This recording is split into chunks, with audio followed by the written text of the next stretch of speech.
Ay, ay, ay, ay.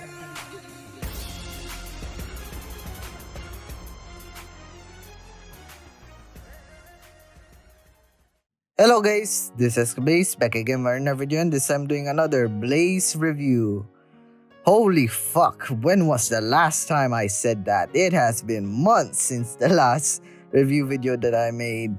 And now that I'm on a burnout from reading somewhat and feeling motivated to do videos like this again, I'd say, why not do a review video once more? Anyways, sorry for the wait, but as you can see from the title today, I'll be reviewing Tanmoshi, or The Detective is Already Dead, Volume 2.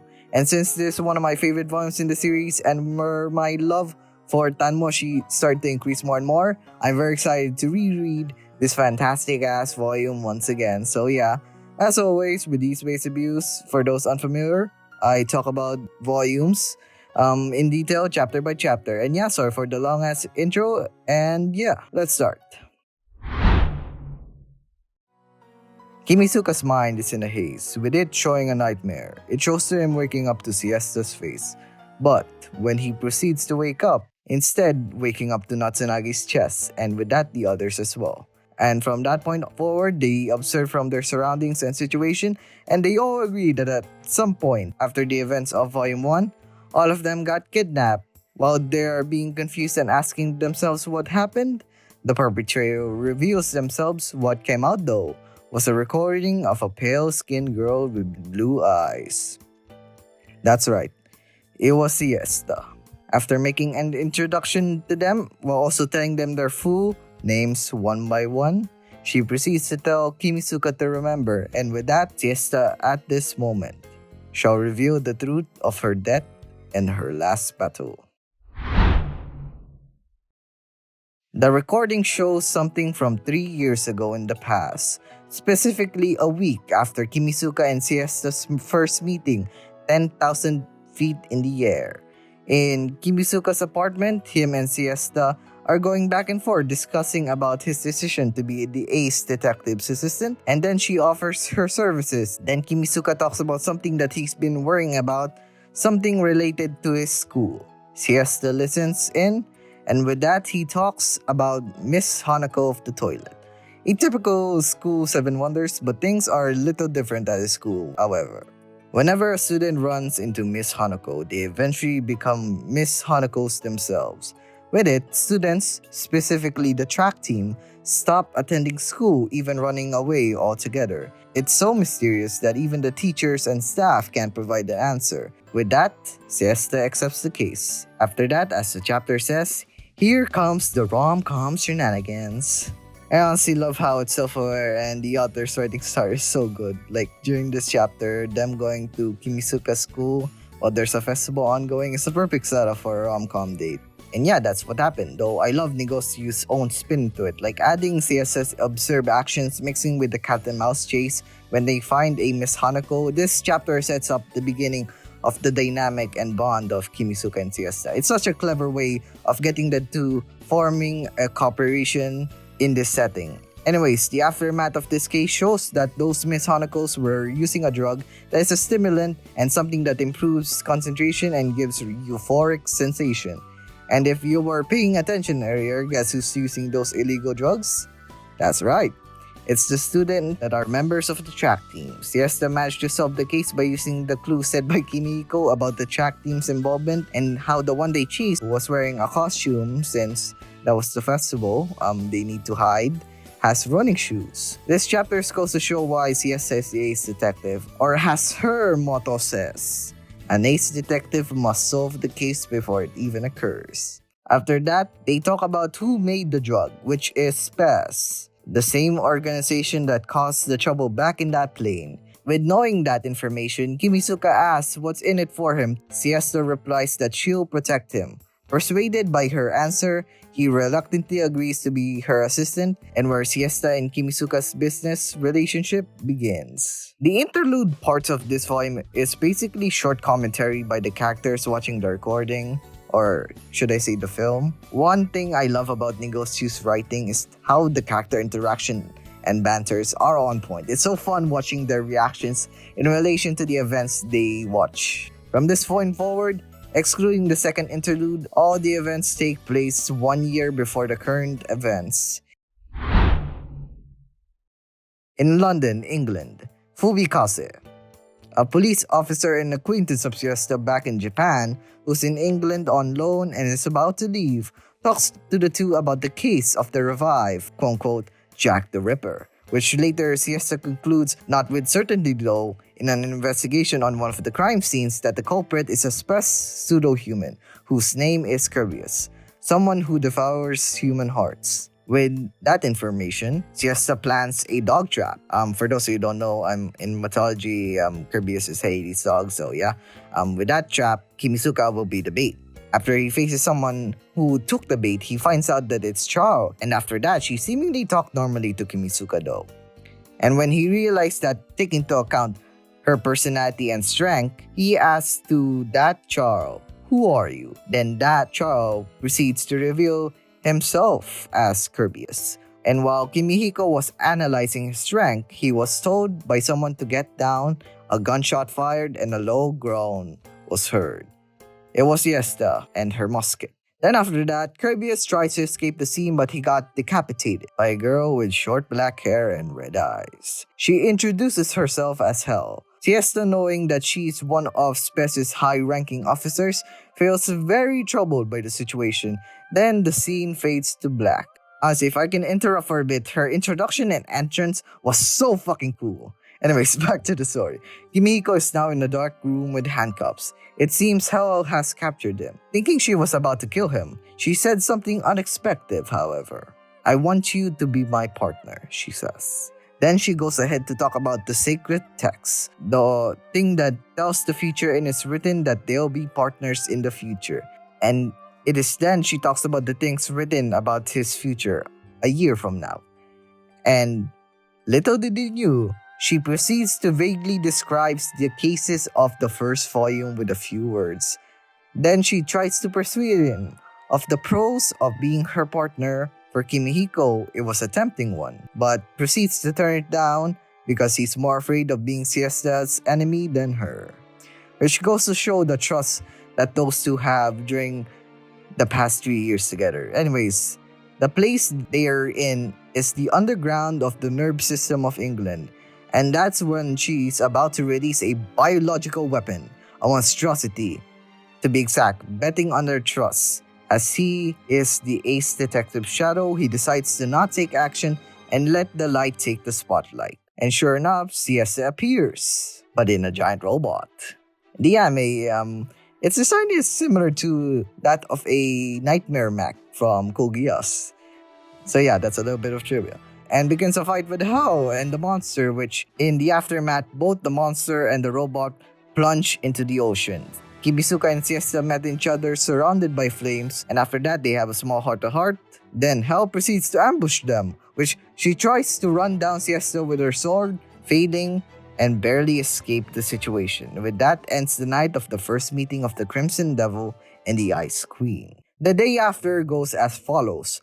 During the fight against Hell last night, Siesta injured her leg. In the aftermath, she will sit in a wheelchair for a while. Kimisuka shares the burden as he becomes the servant, house husband of the home. After some teasing from Siesta, Kimisuka goes outside for the supermarket, and the film suddenly pauses as the Siesta in the recording shows herself, and with that interruption, thus begins the second interlude as Charles, Saikawa, and Natsunagi's quote-unquote bullies Kimiko while he himself was thinking about what he just saw. Then interrupt myself once again. The interlude really shows how fun and entertaining these character dynamics are. Anyways, after that, Siesta continues the film, but she will no longer stop it from here on out, as from this point forward, she will show how she and those girls met their ends. While he was heading for the supermarket, he stumbled upon a small girl sleeping in a cardboard box. She says her name is Alicia, and that's all she knows. Kimihiko concludes that she has amnesia, and he proceeds to take her back to the place where he and Siesta are staying. Once Siesta saw her though, she immediately framed him as a lolicon. That exchange was brutal from Kimisuka's perspective, but it's so fucking funny to me as a reader. Anyway, Siesta comes to understand her situation and she has agreed to take on the case of identifying her, but at a price. She wants her to be a proxy, essentially a substitute detective, as Siesta is injured. Alicia asks what she will do, and with perfect timing, Fubi appears out of nowhere and tells Suchi about the victim having their heart literally stolen. Then talks about a rumor, something in London that may be able to help them take down Spez, which is a sapphire eye. I shall be a party pooper this time. The Fubi shown in this scene is definitely not the Fubikase they met earlier in the volume. Anyways, they take her word for it, in quotes, and in the next day, Alicia and Kimisuka head out to find this sapphire eye. During the day, they went to a jewelry shop to a guy selling fake jewelry on the street. And when that's over, she vanished to run off somewhere else and ask the babysitter, assistant Kimisuka. The job of finding her took the whole day. Before that though, you can see Kimisuka somewhat pitying her in a way. Siesta giving her the detective position really improved her mental health in a sense. Despite being someone cold, she is still a very kind person at heart, which is one of the traits I love about her character. To continue the volume, 2 weeks have passed since the battle with Hell and meeting Alicia. Siesta's injuries have now healed, and on the night of the recovery, all three of them went to a pub to celebrate. They banter a bit, and once the topic of school came up, Alicia says with a lonely smile she wants to go to a real school. Then immediately brushes it off, talking about her new work as a detective. Anyways, a few conversations later, she leaves to go home early, leaving the two alone in a pub with alcohol. After the pub, they went home after being drunk, and I think we all know where this is going. Anyway, Siesta suggests they do something silly for a change, and of course, the scene went to black, and after that, the thing that followed was the next day, where Kimihiko feeling the pain of being woken up from a drunken night and Siesta about to inject something that erases memories. Yeah, they definitely did something after that scene faded to black, most likely. After that fiasco, Kimihiko met up with Alicia to continue that job. And that's when Alicia suddenly gives him an eye patch after noticing his trouble with his visual impairment. This made him rethink about it. After that, they discuss about Fubi being a fake, and what followed soon after is asking themselves about the fate of Kirbyus. Since they were killed by Hell, knowing the structure of pseudo-humans, Siesta concludes that Hell has stolen Kirbyus' transformation ability, and knowing the situation they're about to get into, they talk about what they will do with Alicia. As they were talking about their plans moving forward, Alicia appears and asks if she can let her help them in this case. And with it arises an argument between her and Siesta, the battle of the logical and emotional detectives. Reminds me of another certain rivalry between two detectives. And then, after an alarm started going off, meaning the fifth victim has their heart stolen, literally, once again, I have to reiterate, all of them went to the crime scene, but the victim was killed was someone who was living with their mother. So they have to deal with the grief of her death, of her child, and that's where the emotional detective steps onto the plate. After having an emotional conversation with the mother and talks about the importance of family relationship, you know Siesta really would have turned the situation for the worse with her mother if Kimihiko didn't interfere as Alicia takes the spotlight. This goes to show her weakness as her personality and job as the ace detective who is more logically based rather than emotional. As she has not yet recovered from the things she said with the mother, Alicia suggests they do a fake proposal as Kimihiko took the ring they bought during those 2 weeks. Anyways, once Siesta accepts she was wrong and she saw that scene, she misunderstood the situation very heavily as they went back home. As Siesta is mad, yet more flustered mood as Kimiko tries to calm her down for 3 days, then trying to improve her mood. On that third day though, his phone started to vibrate. Alicia got into big trouble as she was injured along with a police officer. Once they went Kimiko talked to her when she woke up. Then after that, talks to Siesta, with both admitting that at some point they realized that Hel and Alicia were the same person. We talked to both of them about it. While in tears, she admits that there are two personalities inside her. At that moment, her mind went blank, and Chameleon appears, making a declaration of war against them, and proceeds to leave along with Alicia. Kimihiko asks what they should do now. Siesta answers they'll do the same thing as they always do, but when that next day comes, they will set off on a journey to save their friend in order for them to walk together again. And that's where the chapter ends.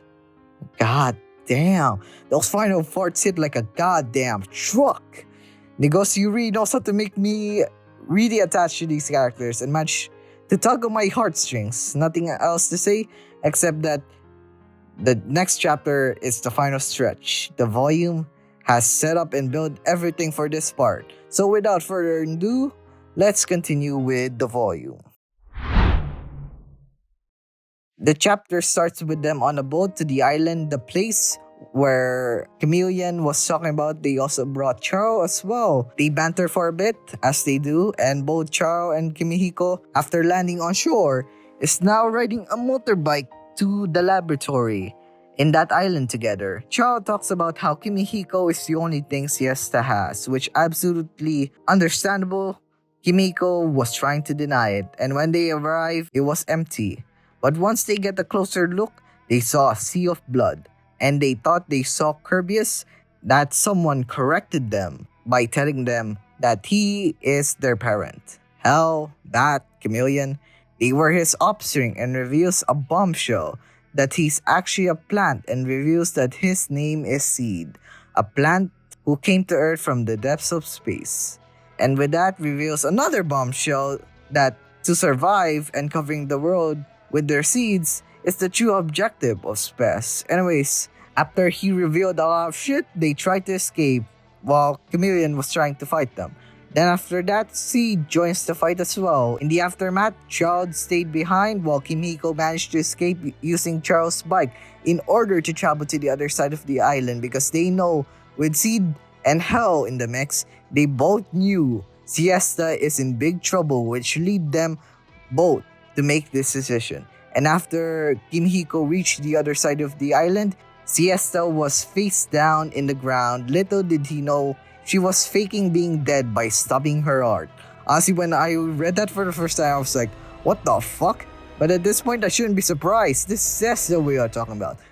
Anyways, Kimihiko is somewhat pissed, but they know they shouldn't continue this considering one person is near their presence, and it was not Alicia, but Hell. I'll win, and I promise I'll make Alicia's dream come true, Siesta says. Hell responds, no, you're going to die here, and you can't save that girl. And with Siesta's musket and Hell's sword aiming for each other, the rematch between the two begins. While the fight was ongoing, Hell talks about how Alicia was her master, how she switched places for her sake, how once she was a normal human being experimented on, and when she couldn't handle the pain anymore, Hell was born. It was indeed the textbook of the associative identity disorder, which Alicia is suffering from. After a few moments talking about how the pains have, Hell's control got interrupted. It was by Alicia, and in that short time, Siesta fired a shot from her musket, and that shot was filled with weed killer, which, as the name suggests, kills plants while having no effect on humans. Thereafter, Siesta, being the logical detective, begins taking Hell down mentally with facts and talks about how she has no interest in space. And after saying factual reasons one after the other, her mind broke when she said, "You probably wanted your father to love you." To explain the reason why Siesta was able to say that with such conviction to the point of breaking Hell's mind is because of Hell being a defense mechanism for Alicia's mind, and how instincts as a specimen members have taken root in her is absolutely nonsense logically. After that, Hell instinctively refused to accept it. Siesta goes on to say that she's jealous of Alicia, as she found comfort and companionship with Siesta and Kimihiko. She hated her so much that you envied her. This is where Kimihiko stands to show their bond and trust they have for each other. If you listen carefully to what I said so far, the reason both are doing this is the only way to save Alicia without killing her. The only way killing her was simply killing Hell's personality. As a last resort, Hell released the revived monster with a name this time, which is Betelgeuse. As stated once again, the monster that eats human hearts, and with that recklessness caused both Hell and Siesta getting injured, both covered in blood. The situation flips though from last time as Siesta is down on the ground while Hell, despite the injuries, is walking to her to take her heart. Kimihiko is begging for her to take his heart. Then she replies with, "You're going to be my partner one day. That means you must take care of your life." And once Siesta was in front of her, Kimihiko powerless to save her. And the next scene, it was over. She had stolen Siesta's heart. The detective was already dead. To give my reaction, the build-up to this moment was nothing but peak. The tone and atmosphere was stark and brutal. I honestly respect Negosio for doing this to a series' main heroine of all things. And I'm so fucking mad at the same time because the anime is so badly adapted, like legit off topic. The reason why I didn't use anime footage is that I couldn't touch it again as I have a lot of this stain. Hell, it's the only series on my channel. I stopped making reaction videos midway and just watch it in my own time. Yeah, so mad. Anyway, sorry for that short rant. Let's continue as we are less than 15 pages left at this point. So yeah, Kimihiko, filled with despair and grief, starts to rethink about Siesta. Carefully thinking with this sentence in mind, what is Siesta to him? After a bit of thinking, he finally found the answer as he screams out loud, "Siesta is the most precious person in the world to me." Go! Kimizuka! My MC! My fucking goat! Woo! Yeah, baby! That's what we wait for! That's what it's all about! Woo! Anyway, sorry for that fanboying moment. I just fucking love the last parts of this volume. And when he finished that, he heard a familiar voice. Little did Hell knew this was her plan all along. She was to give her heart to Hell and repress her mind in order to oppose her.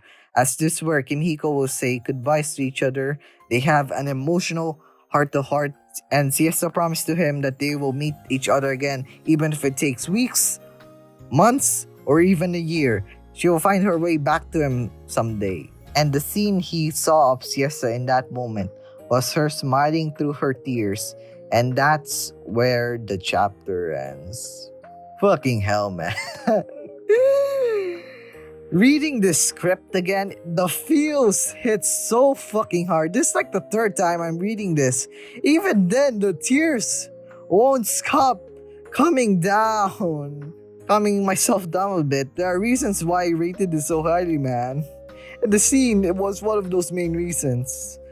So yeah, let's move on to side CS where we're like 4 pages left.